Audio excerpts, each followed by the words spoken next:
Aku masih ingat dengan jelas detik-detik ketika ayahku menatapku dengan senyuman yang tidak pernah kubayangkan sebelumnya. Bukan senyuman kebanggaan, bukan senyuman kasih sayang, tapi senyuman yang menyimpan ribuan luka di dalamnya. Dia berdiri di depanku, di tengah ruang tamu rumah kami yang selalu kusebut sebagai istana kecilku, tempat di mana aku tumbuh besar dengan penuh cinta dan harapan. Atau setidaknya, itulah yang selama ini kupikirkan. Ayahku membuka mulutnya perlahan, dan kata-kata yang keluar dari bibirnya seperti belati yang menusuk langsung ke jantungku. Kami malu padamu, Sari. 5 kata sederhana yang menghancurkan 24 tahun hidupku dalam sekejap. Aku terdiam, tidak percaya dengan apa yang baru saja kudengar. Bagaimana mungkin? Aku yang baru saja meraih gelar sarjana kedokteran dengan predikat cum laude. Aku yang selama ini menjadi anak penurut. Aku yang selalu berusaha membuat mereka bangga, tiba-tiba menjadi sumber rasa malu keluargaku sendiri? Namaku Sari Wijaya, anak kedua dari 3 bersaudara dalam keluarga yang dari luar terlihat sempurna. Ayahku, Budi Wijaya, adalah seorang pengusaha sukses yang memiliki beberapa toko elektronik di Jakarta. Ibuku, Endang Kusuma, adalah seorang ibu rumah tangga yang sangat peduli dengan status sosial dan pandangan orang lain terhadap keluarga kami. Kakakku, Rian, adalah anak kesayangan yang bekerja sebagai manajer di perusahaan teknologi ternama dengan gaji yang fantastis. Lalu ada adikku, Dini, yang cantik dan populer, baru saja lulus SMA dan berencana kuliah di luar negeri. Dan aku adalah anak tengah yang selalu berusaha keras untuk mendapatkan perhatian yang sama dengan saudaraku. Tapi sebelum aku melanjutkan cerita yang akan mengubah hidupmu setelah mendengarnya, jangan lupa klik tombol subscribe dan nyalakan lonceng notifikasi, karena channel ini akan terus membagikan kisah-kisah nyata yang mungkin sedang terjadi di sekitarmu tanpa kamu sadari. Hari itu adalah hari wisudaku, tanggal 15 Mei 2023. Aku bangun pagi-pagi sekali, bahkan sebelum ayam berkokok. Jantungku berdebar kencang karena ini adalah momen yang sudah kutunggu-tunggu selama 6 tahun. 6 tahun aku berjuang di Fakultas Kedokteran, mengorbankan waktu bermain, bersosialisasi, bahkan mengorbankan hubungan dengan kekasihku demi fokus pada studinya. Aku ingat bagaimana aku sering begadang sampai pagi, membaca buku-buku tebal tentang anatomi, fisiologi, dan berbagai penyakit yang harus dihafal di luar kepala. Aku ingat bagaimana air mataku menetes di atas meja belajar ketika merasa tidak sanggup lagi, tapi tetap memaksakan diri untuk terus belajar karena aku ingin membuat orang tuaku bangga. Aku ingin membuktikan bahwa aku tidak kalah dengan Rian yang selalu menjadi kebanggaan keluarga. Pagi itu, aku mengenakan toga wisudaku dengan hati-hati. Aku berdiri di depan cermin kamarku yang sudah usang, menatap pantulan diriku sendiri. Toga hitam dengan kerah hijau khas Fakultas Kedokteran tergantung rapi di tubuhku yang kurus, karena sering melewatkan makan demi menghemat uang. Ya, aku memang tidak pernah meminta uang jajan berlebihan dari orang tua. Bahkan selama kuliah, aku bekerja paruh waktu sebagai tutor untuk adik-adik SMA yang mau masuk Fakultas Kedokteran. Uang hasil kerjaku sendiri yang kugunakan untuk membayar sebagian biaya kuliah, membeli buku, dan keperluan lainnya. Aku tidak ingin membebani ayah dan ibu terlalu banyak, meskipun sebenarnya mereka mampu. Tapi entah kenapa, aku selalu merasa harus membuktikan bahwa aku mandiri, bahwa aku tidak bergantung sepenuhnya pada mereka seperti yang dilakukan Rian dan Dini. Ketika aku turun ke ruang makan, aku melihat ibuku sedang menyiapkan sarapan. Wajahnya terlihat lelah seperti biasa. Aku mendekatinya dengan senyuman lebar. "Ibu, hari ini wisudaku. Ibu sudah siapkan." Ibuku hanya mengangguk sambil terus mengaduk kuah sayur di panci. Tidak ada kehangatan dalam tatapannya. Tidak ada antusiasme yang kuharapkan. "Ibu tahu, kita berangkat jam 9 ya. Ayahmu sudah bilang mau datang, tapi mungkin agak terlambat karena ada urusan di toko." Aku mengangguk, mencoba menyembunyikan kekecewaan yang mulai merayap di dadaku. Kenapa rasanya dingin sekali? Ini kan hari besar bagiku. Saat itu Rian turun dari kamarnya dengan pakaian santai, celana jeans dan kaos polo hitam. Dia langsung duduk di meja makan dan mulai menyendok nasi. "Wah, hari ini si anak tengah wisuda ya. Hebat juga kamu bisa lulus tepat waktu, padahal kan fakultas kedokteran susah. Ucapnya dengan nada yang sulit kubaca. Apakah itu pujian atau sindiran? Aku memilih untuk tersenyum dan menjawab. Terima kasih, Bang. Kakak juga datangkan. Rian mengunyah makanannya perlahan sebelum menjawab. Tergantung. Kalau tidak ada meeting mendadak, aku usahakan datang. Jawaban yang tidak pasti, tapi sudah biasa kubayar dengan sikap kakakku yang memang selalu menempatkan pekerjaannya di atas segalanya. Dini, adikku yang baru lulus SMA, masih tertidur pulas di kamarnya. Aku tidak membangunkannya karena tahu dia pasti akan marah kalau tidurnya diganggu. Lagi pula, aku sudah terbiasa dengan sikap acuh tak acuh darinya. Baginya, aku hanyalah kakak yang membosankan, yang selalu sibuk dengan buku dan tidak pernah punya waktu untuk bersenang-senang. Dia lebih dekat dengan Rian karena kakakku sering membelikannya barang-barang branded dan mengajaknya ke tempat-tempat mewah. Aku tidak punya uang sebanyak itu untuk memanjakan adikku. Kami berangkat ke kampus sekitar pukul 9:30. Ayah ternyata sudah menunggu di mobil dengan wajah yang terlihat tidak sabaran. Ketika aku masuk ke mobil, dia hanya melirikku sekilas lewat kaca spion dan berkata, "Sudah siap? Kita terlambat nih." Tidak ada ucapan selamat, tidak ada kata-kata penyemangat, hanya kalimat datar tentang keterlambatan. Aku menggigit bibir bawahku, menahan air mata yang mulai menggenang di pelupuk mata. Kenapa mereka semua seolah tidak peduli dengan pencapaianku ini? Perjalanan menuju kampus terasa sangat panjang meskipun sebenarnya hanya 30 menit dari rumah. Di dalam mobil hanya terdengar suara radio yang memutar lagu-lagu lama. Tidak ada percakapan, tidak ada tawa, tidak ada kehangatan keluarga yang selama ini kulihat di film-film atau di keluarga teman-temanku. Aku melirik ke belakang, melihat ibuku yang sibuk dengan ponselnya, membalas pesan di grup arisan ibu-ibu kompleks. Rian duduk di sampingku sambil mengetik sesuatu di laptopnya. Mungkin email pekerjaan. Aku merasa seperti orang asing di tengah keluargaku sendiri. Sesampainya di kampus, aku segera turun dan bergegas menuju gedung tempat wisuda akan dilaksanakan. Aku harus registrasi ulang dan mengambil nomor urut. Keluargaku berjalan di belakangku dengan langkah yang terasa berat, seolah mereka terpaksa datang ke acara ini. Aku sempat berpapasan dengan beberapa teman kuliahku yang datang bersama keluarga mereka. Aku bisa melihat bagaimana orang tua mereka memeluk erat anak-anak mereka, mengambil foto bersama dengan senyuman bahagia. Bahkan ada yang sampai menangis haru.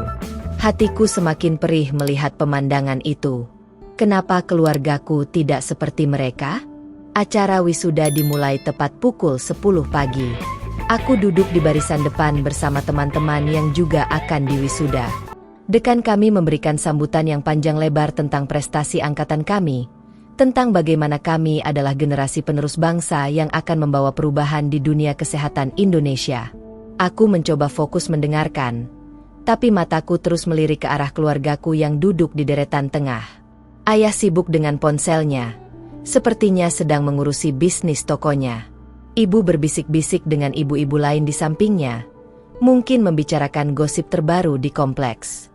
Rian menguap berkali-kali, tanda dia bosan. Dan Dini? Oh, dia bahkan tidak datang.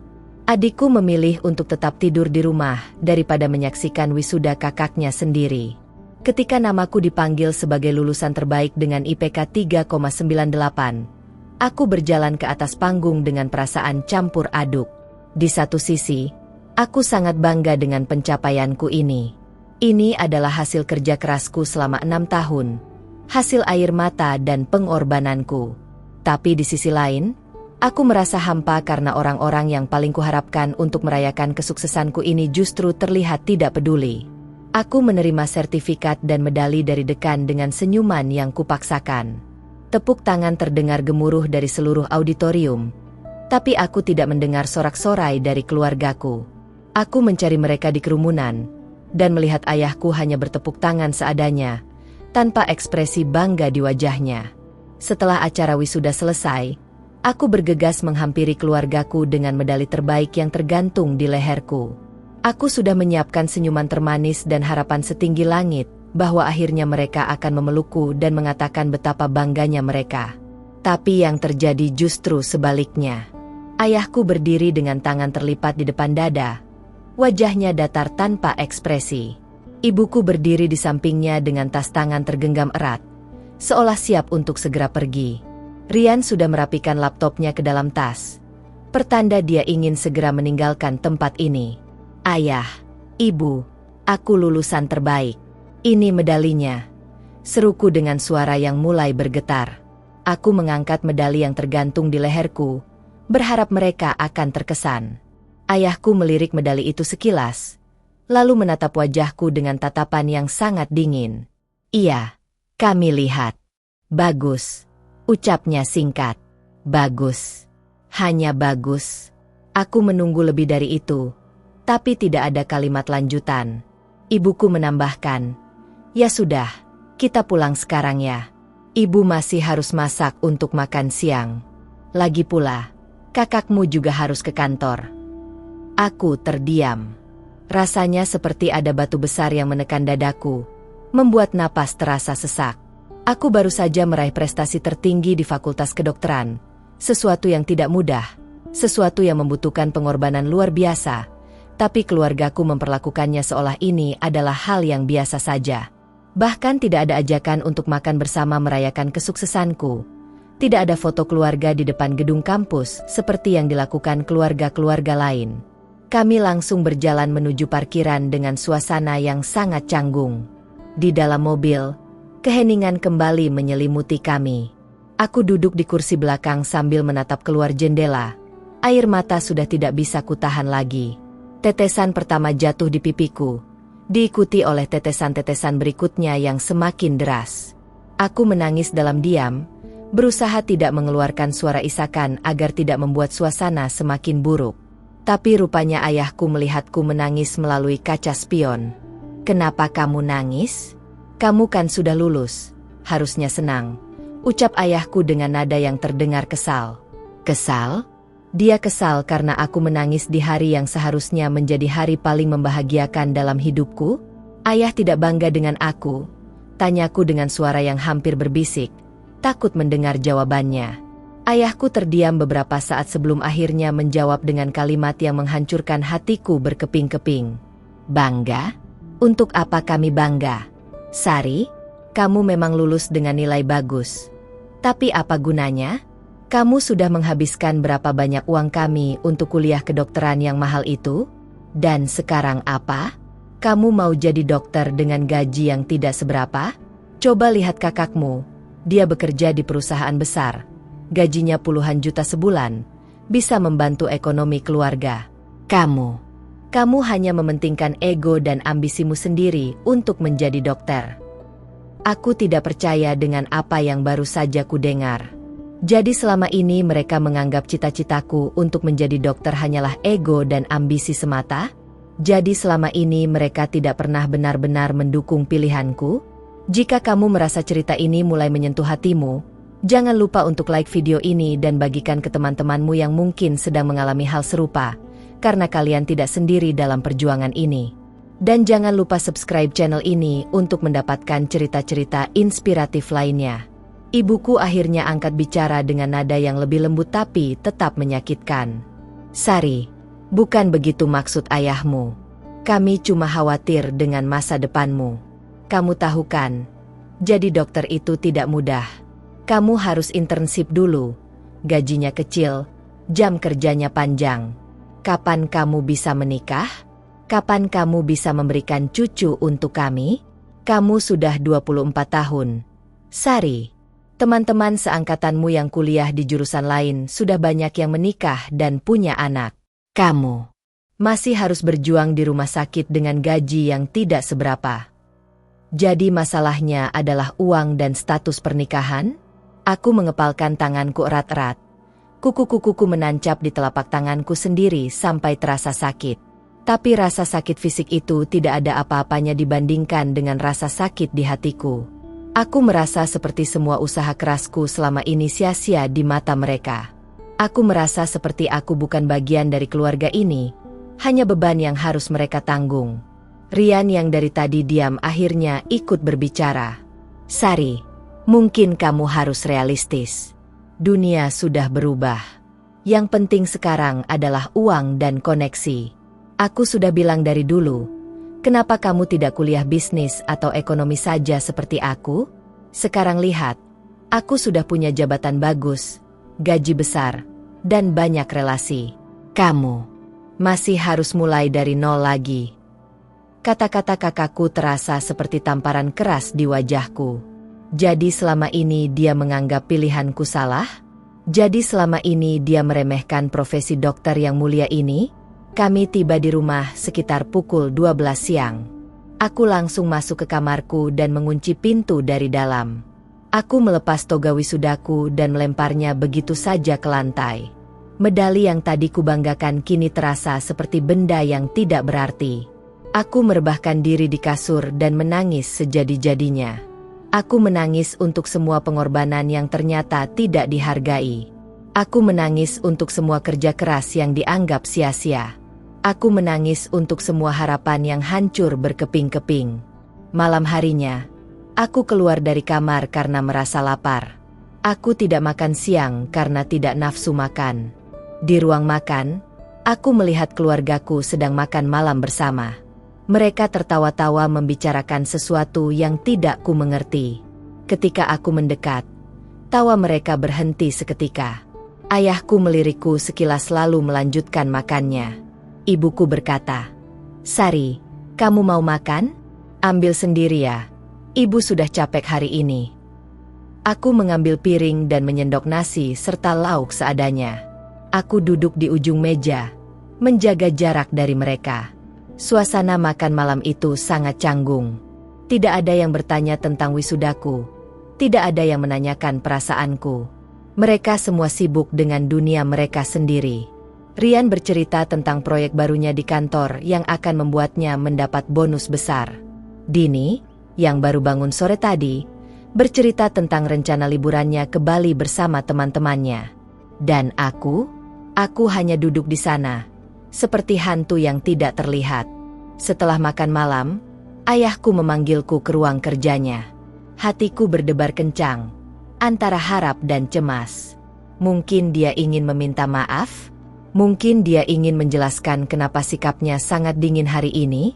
Aku mengetuk pintu ruang kerjanya dan masuk setelah mendengar suara "Masuk" dari dalam. Ayahku duduk di kursi kerjanya yang besar. Di belakangnya terpajang berbagai sertifikat penghargaan bisnisnya. Dia menatapku dengan tatapan yang sulit kubaca. "Duduk." Perintahnya singkat. Aku duduk di kursi di hadapannya. Tanganku saling menggenggam di pangkuan karena gugup. Ayahku menghela napas panjang sebelum akhirnya berbicara. "Sari, ayah mau bicara serius denganmu. Ayah tahu kamu pasti kecewa dengan sikap kami hari ini. Tapi ayah harap kamu bisa mengerti posisi kami sebagai orang tua." Aku mengangguk pelan, menunggu lanjutan kalimatnya. "Kamu tahu kan, kakakmu Rian sudah sangat membanggakan keluarga ini. Dia bekerja di perusahaan besar, gajinya fantastis, dan dia sudah mulai membantu ekonomi keluarga. Bahkan dia baru saja membeli mobil baru untuk ayah dan ibu. Apa yang sudah kamu berikan untuk keluarga ini, Sari? Kamu justru menghabiskan uang kami untuk kuliah kedokteran yang sangat mahal. Belum lagi nanti kamu harus internship, koas, dan entah apa lagi yang akan menghabiskan biaya dan waktu. Kapan kamu bisa membalas semua pengorbanan kami?" Aku terdiam.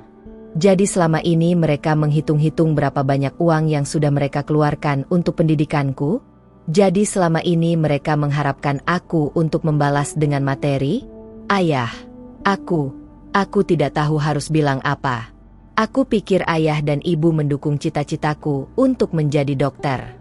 Aku pikir kalian bangga dengan pilihanku, ucapku dengan suara yang bergetar.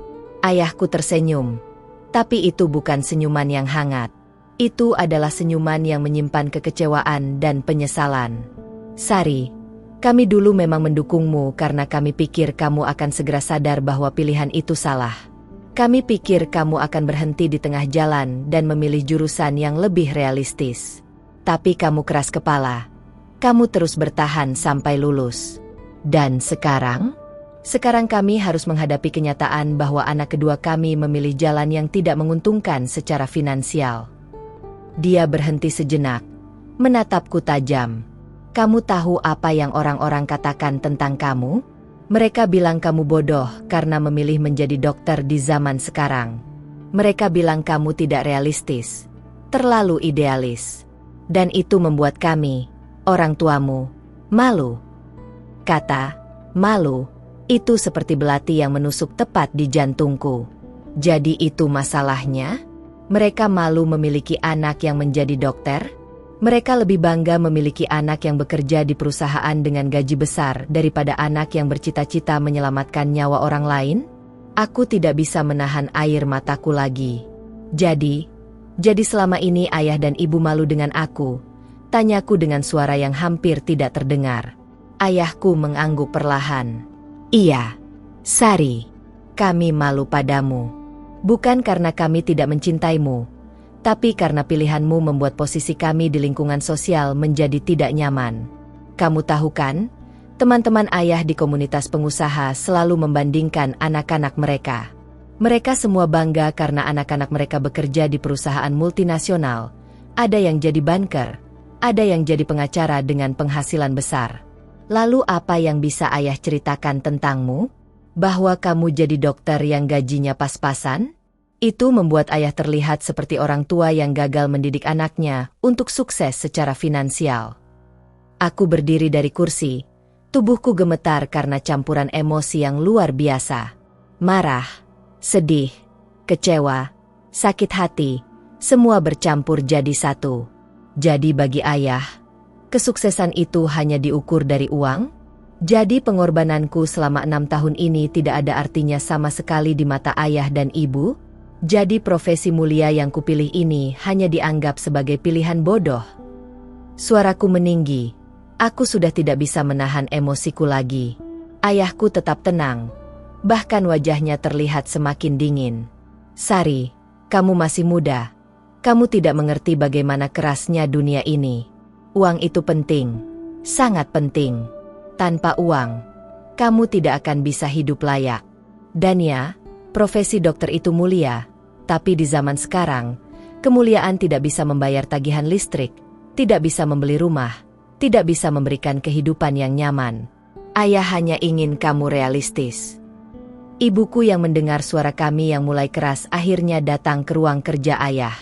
Dia berdiri di ambang pintu dengan wajah cemas. Ada apa ini? Kenapa kalian bertengkar? Tanyanya. Ayahku menjawab, tidak ada yang bertengkar. Ayah hanya menjelaskan realita kehidupan kepada Sari. Dia harus tahu bahwa pilihan yang dia buat itu tidak membuat kami bangga. Ibuku menatapku dengan tatapan yang sulit kubaca. Ada rasa kasihan di sana, tapi juga ada kekecewaan.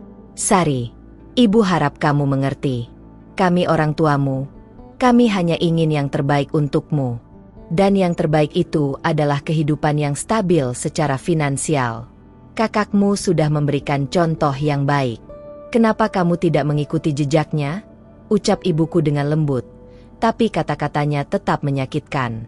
Aku tidak bisa lagi berada di ruangan itu. Aku keluar dengan langkah tergesa. Kembali ke kamarku dan menutup pintu dengan keras. Aku meraih ponselku dan menelepon sahabatku, Ayu, yang juga baru saja lulus dari Fakultas Kedokteran. Ayu mengangkat teleponnya setelah beberapa nada. Halo, Sari. Selamat ya atas wisudamu. Kamu lulusan terbaik lagi. Pasti keluargamu sangat bangga. Sapanya dengan ceria. Mendengar kata bangga, membuat air mataku kembali mengalir. Ayu, bisa kita ketemu sekarang? Aku butuh teman bicara. Ucapku dengan suara yang tercekat. Ayu langsung menangkap nada tidak biasa di suaraku. Tentu, Sari. Aku tunggu di kafe langganan kita ya. Setengah jam lagi. Aku segera mengganti pakaian dan keluar dari kamar. Di ruang tamu, aku melihat keluargaku sedang menonton televisi bersama. Tidak ada yang menanyakan kemana aku akan pergi. Di kafe, Aku menceritakan semuanya kepada Ayu. Tentang sikap dingin keluargaku saat wisuda, tentang percakapan menyakitkan dengan ayahku, tentang bagaimana mereka mengatakan bahwa mereka malu padaku. Ayu mendengarkan dengan serius, sesekali menggenggam tanganku untuk memberikan dukungan. Setelah aku selesai bercerita, Ayu menghela napas panjang. Sari, aku tidak percaya ada orang tua yang bisa sejahat itu kepada anaknya sendiri. Kamu tahu, di wisudaku tadi, kedua orang tuaku menangis haru. Mereka memelukku erat dan bilang betapa bangganya mereka. Bahkan ayahku yang biasanya sangat kaku, hari ini dia sampai berlinang air mata. Kami merayakan dengan makan di restoran mewah, dan mereka terus-menerus mengucapkan terima kasih karena aku sudah berjuang keras. Itu adalah pengalaman yang tidak akan pernah kulupakan. Cerita Ayu membuat hatiku semakin sakit. Kenapa keluargaku tidak bisa seperti keluarga Ayu? Lalu apa yang harus aku lakukan sekarang? Yu? Aku merasa seperti aku bukan bagian dari keluargaku sendiri. Aku merasa seperti keberadaanku adalah beban bagi mereka. Ucapku dengan putus asa. Ayu menatapku dengan tatapan penuh semangat. Sari, dengarkan aku baik-baik. Kamu tidak perlu membuktikan apa-apa kepada mereka lagi. Kamu sudah membuktikan bahwa kamu adalah yang terbaik di fakultas kita. Kamu sudah menunjukkan dedikasi dan kerja keras yang luar biasa. Jika keluargamu tidak bisa menghargai itu, maka itu adalah masalah mereka, bukan masalahmu. Tapi mereka orang tuaku. Yu, bagaimana aku bisa tidak peduli dengan pendapat mereka? Tanyaku dengan frustasi. Ayu menggenggam tanganku lebih erat. Sari, kadang-kadang orang tua juga bisa salah. Mereka juga manusia yang punya kekurangan. Dan dalam kasus ini, mereka sangat salah karena mengukur kesuksesanmu hanya dari materi. 3 bulan kemudian, aku sudah mulai menjalani kehidupanku sebagai dokter intern. Suatu malam, aku sedang bertugas di unit gawat darurat ketika tiba-tiba ada pasien yang dibawa dalam kondisi kritis. Ketika aku mendekat untuk menanganinya, tubuhku membeku. Pasien itu adalah ayahku sendiri yang mengalami serangan jantung mendadak. Di sampingnya, ibuku menangis histeris, Rian terlihat panik, dan Dini gemetar ketakutan. Mereka semua terkejut melihatku di sana dengan jas dokter. Aku langsung bergerak cepat, memberikan pertolongan pertama dengan tanganku yang gemetar. Setelah berjuang selama 2 jam, akhirnya kondisi ayahku stabil. Ketika ayahku membuka matanya dan menyadari bahwa aku yang menyelamatkan nyawanya, air mata mengalir di pipinya. Sari, maafkan ayah, bisiknya lemah sambil menggenggam tanganku. Ibuku memelukku erat sambil terisak. Maafkan kami, Sari. Maafkan kami yang sudah sangat jahat padamu.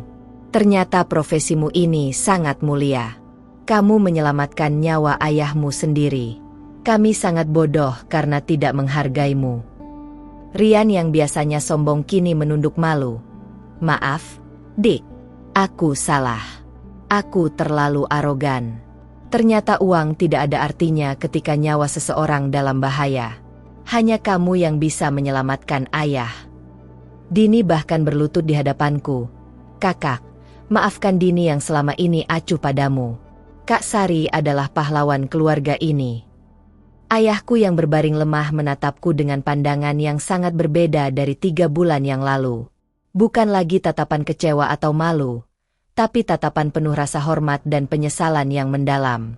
Sari, hari itu ayah bilang kami malu padamu. Tapi sekarang ayah menyadari, kamilah yang seharusnya malu. Malu karena tidak menghargai pengorbanan dan pilihanmu yang mulia.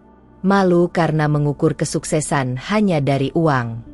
Malu karena hampir kehilangan anak terhebat kami karena kebodohan kami sendiri. Ucapnya dengan suara bergetar. Air mata terus mengalir membasahi pipinya yang pucat. Aku tidak bisa menahan tangismu lagi. Semua rasa sakit, semua kekecewaan, semua pengorbanan yang tidak dihargai, semuanya keluar dalam bentuk air mata. Tapi kali ini, aku menangis bukan karena sedih atau kecewa. Aku menangis karena lega. Karena akhirnya keluargaku mengerti nilai dari pilihanku. Ayah, ibu, aku tidak pernah menyesali pilihanku untuk menjadi dokter. Bahkan ketika kalian meremehkanku, aku tetap yakin bahwa ini adalah jalan yang benar untukku. Dan hari ini, aku membuktikannya. Aku menyelamatkan nyawa ayah, dan tidak ada yang lebih membahagiakan bagiku selain itu, ucapku sambil menggenggam tangan ayahku yang dingin.